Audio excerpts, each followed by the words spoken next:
construction sequencing is big, but look, we're doing that at the moment. We're doing work outside the bus interchange. It's not easy, but we're doing it, and we had to, so the buses could access it.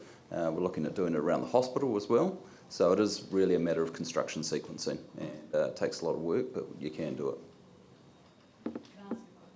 Yep. I guess with the work on the town hall, getting that Victoria Street, Montreal Street stuff right is really important. Yeah. That's actually going to be your way of avoiding that part of town. Yep. Yeah. Yep, okay. Absolutely. Well, the other thing we've got to also understand is, which I don't fully understand yet, is how, with the town hall redeveloped, how that's going to impact on Victoria Street and particularly its nightlife as well, and the connections between the two. So.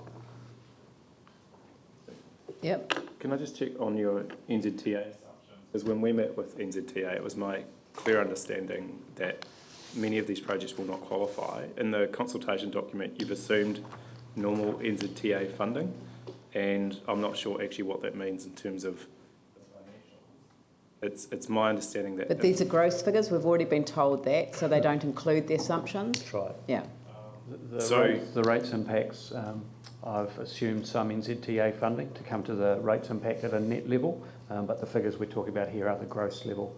And the way we've done that, we do have to be assumptive based, is based on the projects and the degree to which that we expect them to be eligible for NZTA funding.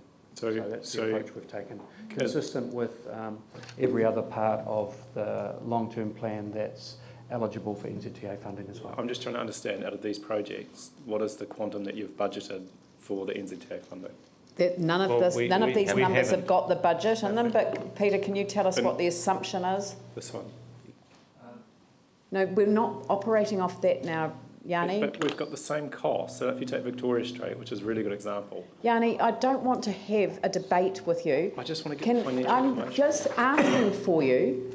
Peter, are you able to tell us how much you've assumed for contribution?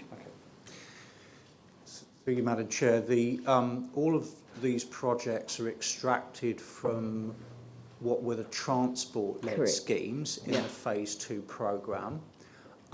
It was the public realm bits that didn't qualify, absolutely. So I assume that there is some... All of the discussions with New Zealand Transport Agency over the draft programme business case for all 5 phases of Accessible City started from the point of view of them being interested in the projects that had transport-led outcomes and other projects that they would not be eligible for their funding that were broadly around public realm.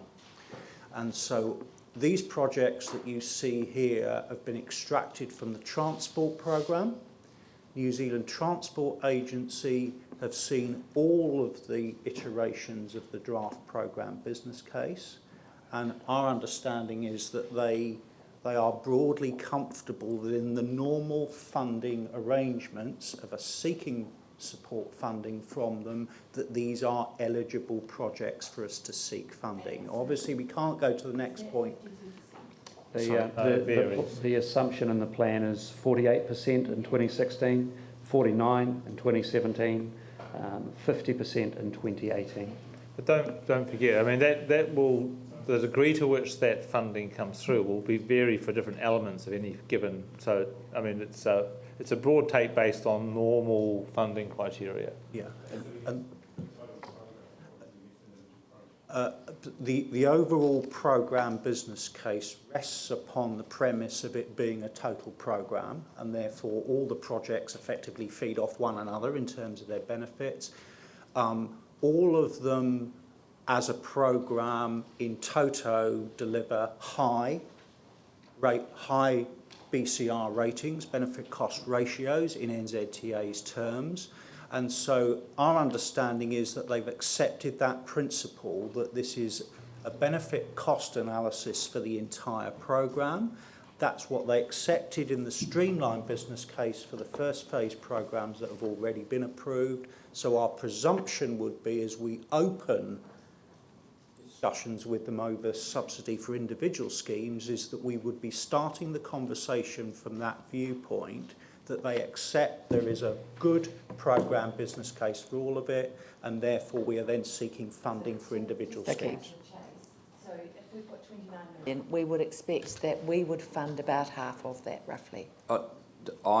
I think Kilmore Street, Salisbury Street and Victoria Street are a little bit more about public realm than they are about pure transport. Okay, so maybe it's less than half. So I think you could possibly assume less, and they're the big ticket items in that 29 million. Right, so if we looked at maybe, what, 35-40% of it coming from No, NZTA? I think we should just leave it with our standard Peter's planning made it a generic assumption at the lower end, but it still have a 0.3% impact on rates over 4 years, which we have to find somewhere in this budget or add on to our rates bill, which I'm not keen to do. Peter's assumption of where Kilmore and Salisbury sit, if that, are they 3 years out in your head? We've produced, you're happy with that spreadsheet? A spreadsheet we can hand out now to show what the profiling of that 29.5 is, and also what it means for the rest of the programs that were deferred.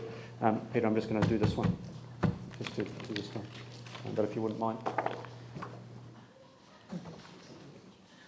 So this is the programs that have been first deferred for 5 years, and with this discussion we've highlighted the ones that would come back into the first 3 to 4 years of the plan. Pass that round now that you can look at over the break. Yep. It's extremely helpful, thank you.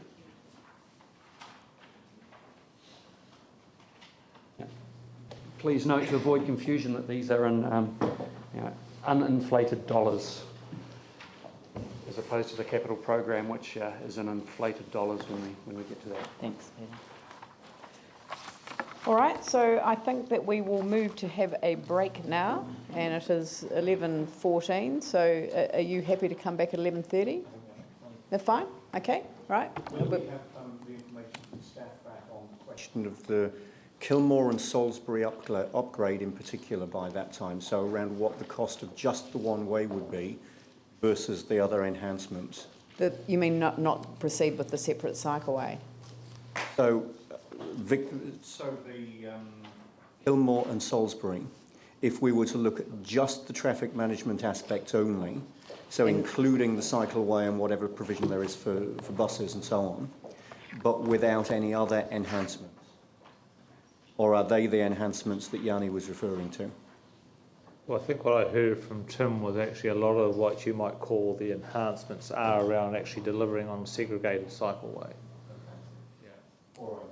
So really, it's either do it or not do it. There aren't bits of those Well, projects I think that we could take out. You know, it's the old half-pregnant sort of debate, isn't it? I